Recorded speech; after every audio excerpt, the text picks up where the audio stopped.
The narcissist has always been the villain of the story, the manipulator, the one who destroys everything they touch. But Carl Jung discovered something far more unsettling than any narcissist could ever be.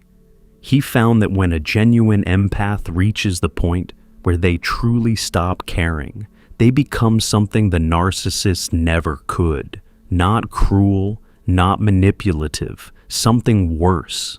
They become completely unreachable, and the psychological devastation this creates in the people around them is more profound than anything a narcissist is capable of producing.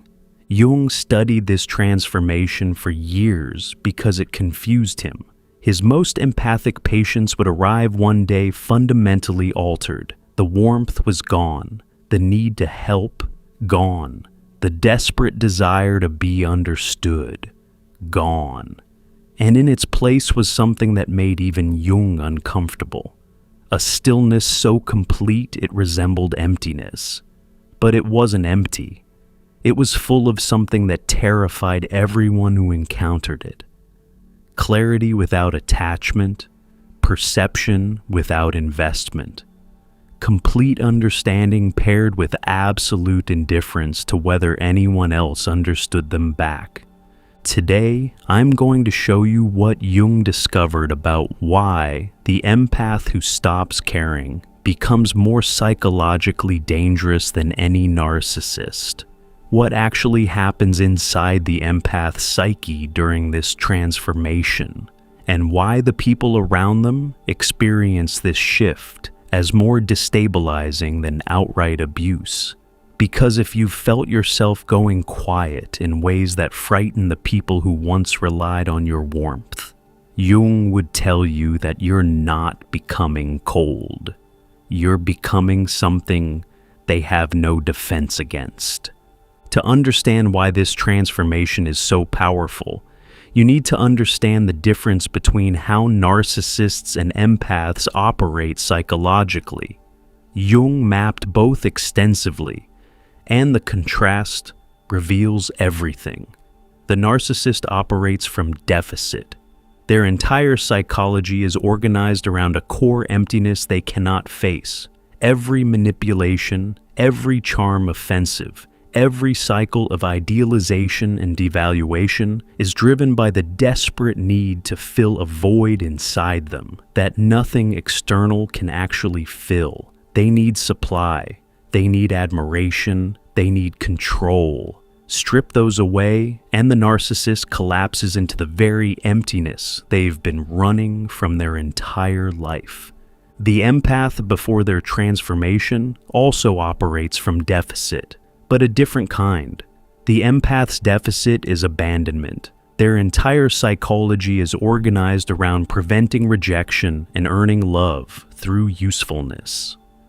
Every boundary they fail to set, every time they absorb someone else's pain, every relationship where they give until they're hollow is driven by the unconscious belief that their value depends on what they provide to others. The empath needs to be needed. Take that away, and they face the terror that without their usefulness, they're nothing. Jung recognized that both the narcissist and the untransformed empath are psychologically incomplete. Both are driven by wounds. Both are organized around avoiding core fears. And both are dangerous in their own ways. The narcissist is dangerous because they consume others to avoid their emptiness. The wounded empath is dangerous because they sacrifice themselves to avoid their abandonment terror, training everyone around them to expect limitless tolerance. But something happens when the empath reaches their limit, not an emotional limit, not a bad day or a temporary boundary, the actual structural limit of their psychology, the point where the abandonment wound that drove their entire relational pattern finally gets overridden by something stronger. Jung called this the death of the false self. And what emerges on the other side is what makes everyone nervous. When a narcissist loses control of a situation, they escalate, they rage, they manipulate harder, they deploy every weapon in their arsenal because losing control threatens to expose their emptiness. Their dangerousness is loud, visible, predictable. You can see a narcissistic collapse coming. You can prepare for it.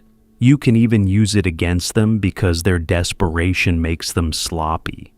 But when the empath who stopped caring encounters the same situation, they do nothing. They don't escalate. They don't fight. They don't explain themselves. They don't try to make you understand. They simply observe with total clarity and choose their response based on what serves their well-being. No guilt, no second-guessing, no agonizing over whether they're being fair. The emotional charge that used to drive them toward accommodation and self-sacrifice has been completely neutralized. And this neutrality is what makes them more dangerous than the narcissist. Because the narcissist's weapons require your emotional participation. Gaslighting only works if you care about the narcissist's version of reality. Silent treatment only works if their absence causes you pain. Love bombing only works if you need their approval. Every narcissistic tactic depends on the target being emotionally invested. The empath who has genuinely stopped caring has removed the one thing every narcissistic weapon requires to function: investment. Jung documented this dynamic in multiple cases. Narcissistic partners, parents, and colleagues who had successfully controlled empaths for years would suddenly find their entire playbook useless. They'd rage, and the empath would observe the rage without flinching. They'd withdraw affection, and the empath would fill the space with their own peace. They'd deploy guilt, and the empath would recognize the manipulation without feeling the guilt. Not because they'd become heartless, because they'd become psychologically sovereign. This sovereignty is what Jung found most fascinating and most threatening to existing power dynamics. The narcissist's power comes from destabilizing others, but you cannot destabilize someone who has found their own center. You cannot manipulate someone who no longer needs anything from you. You cannot control someone whose sense of self doesn't depend on your approval. The empath who stops caring hasn't just set a boundary. They've removed themselves from the entire game. And the narcissist, whose identity depends on having players to manipulate, is left performing to an empty theater. But it's not just narcissists who find this transformation dangerous. Jung observed that everyone around the transformed empath experiences disruption. Friends who relied on the empath's endless emotional labor suddenly find themselves without their primary support system. Family members who never had to manage their own emotions because the empath always did it for them are forced to face their own psychological limitations. Colleagues who counted on the empath to absorb workplace tension discover they now have to deal with their own stress. The empath didn't attack any of these people, didn't rage at them or punish them, simply stopped performing the emotional function they'd been performing since childhood. And the withdrawal of that function creates a vacuum that forces everyone around them to confront something they've been avoiding: their own emotional underdevelopment, their reliance on the empath's labor, their inability to self-regulate without someone absorbing their overflow. Jung called this a systems disruption. The empath was functioning as the emotional processing center for their entire relational network.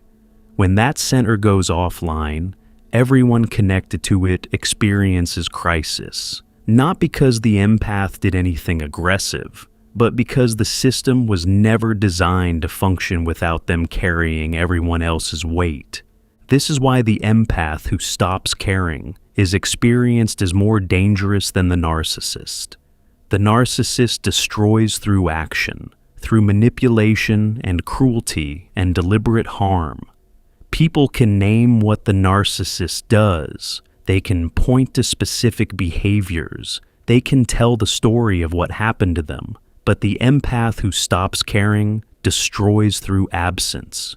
Through the withdrawal of something people didn't even realize they were dependent on. And absence is almost impossible to name, to point to explain to others.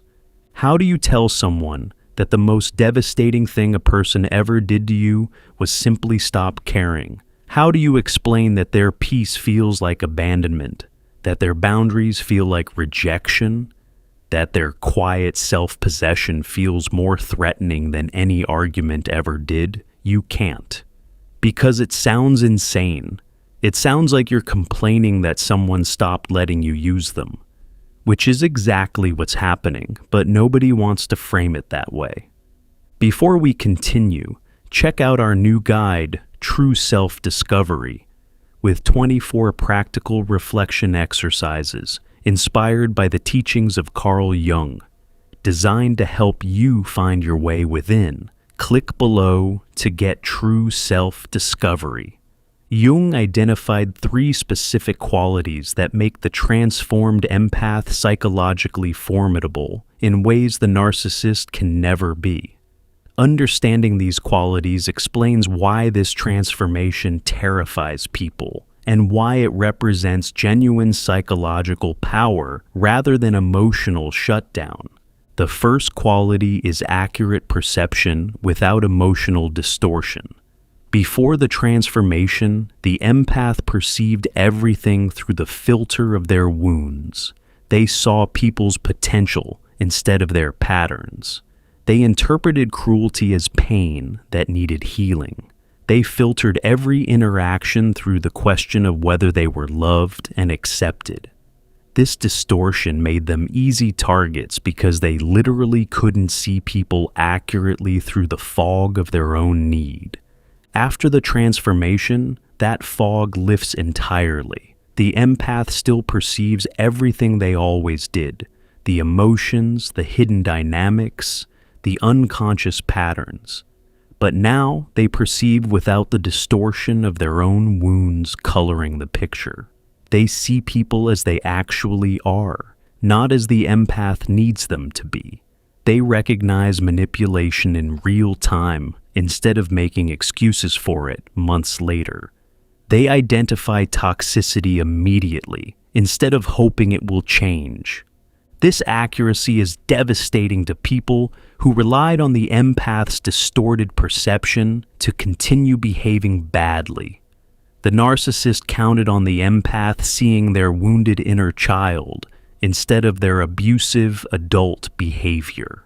The toxic friend counted on the empath interpreting selfishness as pain that needed compassion.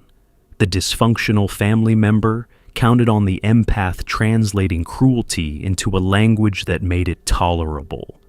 When the empath sees clearly, none of these translations happen anymore, and the people who depended on being seen through a forgiving filter are suddenly exposed in the harsh light of accuracy.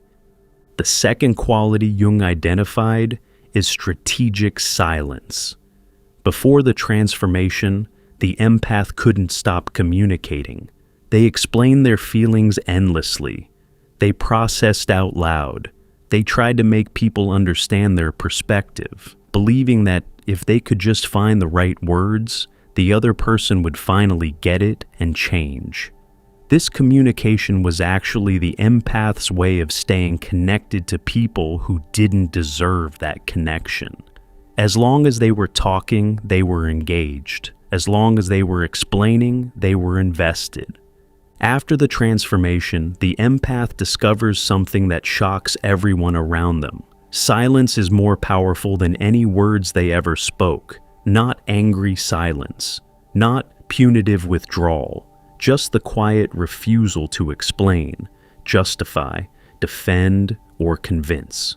When someone behaves badly, the empath doesn't launch into a discussion about boundaries and feelings. They simply adjust their behavior accordingly. No announcement, no confrontation, no dramatic exits. They just recalibrate their investment based on what they observed and move forward.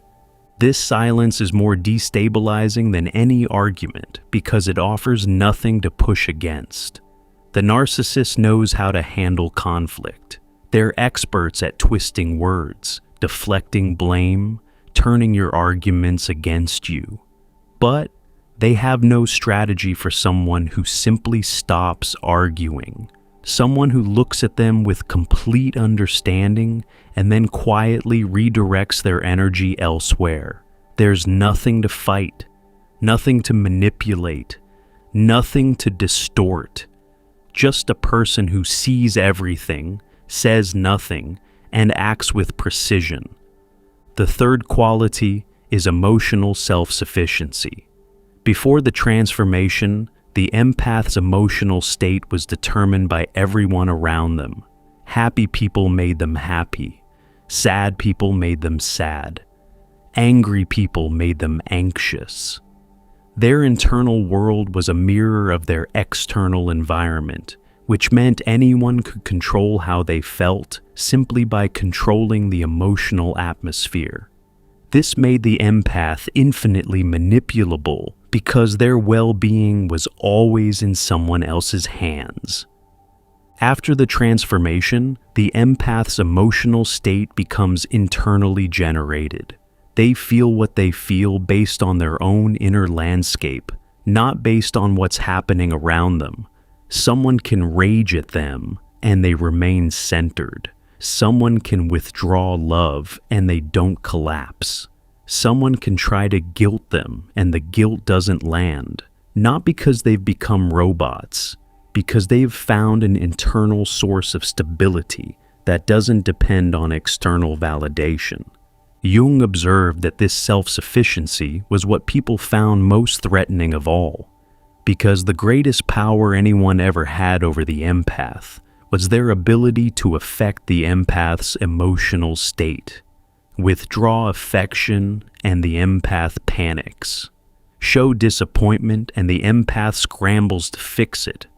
Express anger, and the empath immediately begins managing the other person's emotions at the expense of their own.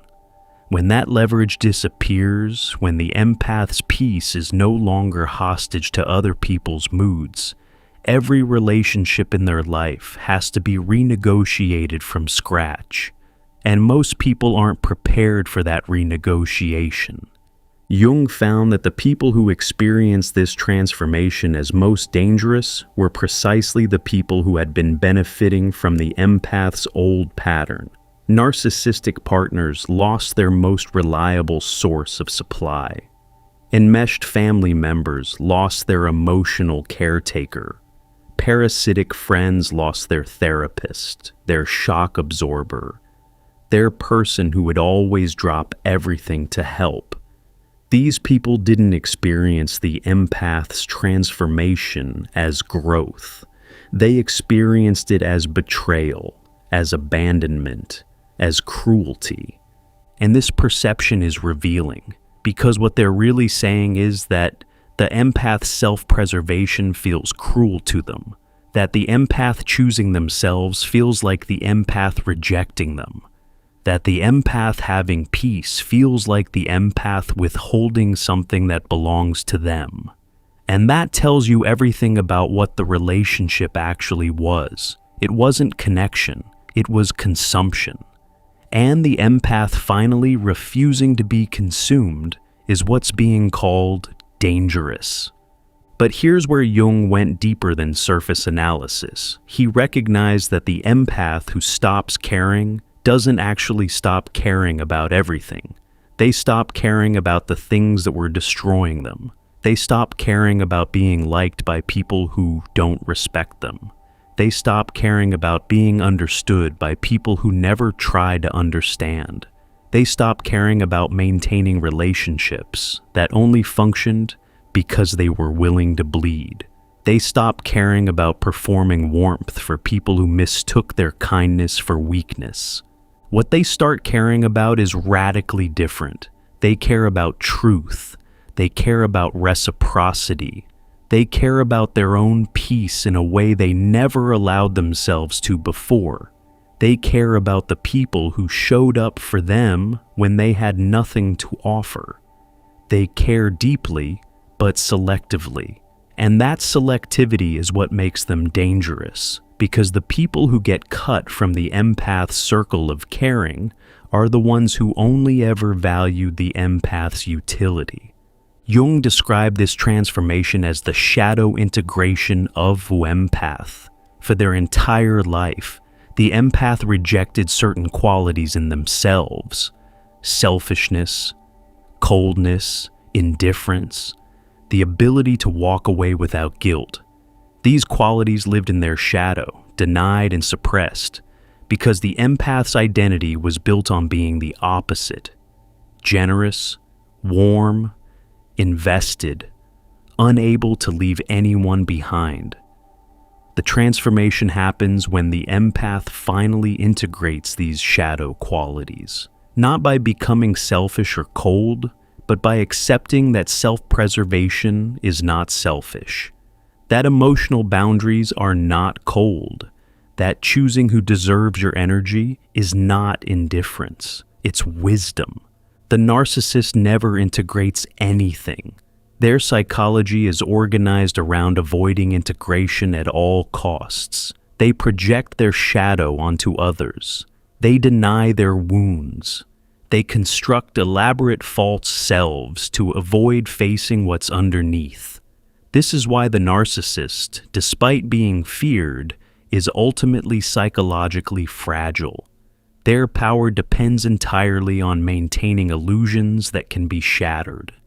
The empath who has stopped caring has shattered their own illusions voluntarily. They've faced their shadow, claimed it, integrated it. They've confronted the abandonment wound and survived it. They've looked at who they really are underneath the compulsive caregiving and accepted that person completely. There's nothing left to threaten them with, because they've already faced the worst thing they could imagine: being alone and being okay with it. This is why Jung concluded that the transformed empath represents a more complete psychological integration than almost any other personality type achieves. They've lived in pure light and pure shadow. They've been both the person who gives everything and the person who gives nothing to those who don't deserve it. They hold both capacities simultaneously. And that integration gives them a psychological flexibility that the narcissist, trapped in rigid defenses, can never match. If you're the empath who's gone quiet, who's watched people panic as your warmth receded, who's been called cold by people who only valued your heat because it kept them comfortable, Jung would want you to understand something. You're not becoming dangerous in the way they mean it. You're becoming dangerous to systems that required your self-abandonment to function. You're becoming dangerous to dynamics that depended on your inability to choose yourself. You're becoming dangerous to people whose comfort required your suffering. And that kind of dangerous is the healthiest thing you've ever been. It means your psychology has finally prioritized your survival over everyone else's comfort. It means the wound that drove you to sacrifice yourself has healed enough that self-preservation no longer triggers guilt. It means you've done what Jung considered the most difficult psychological work any human can undertake. You've integrated your shadow without losing your light. The narcissist will always be feared.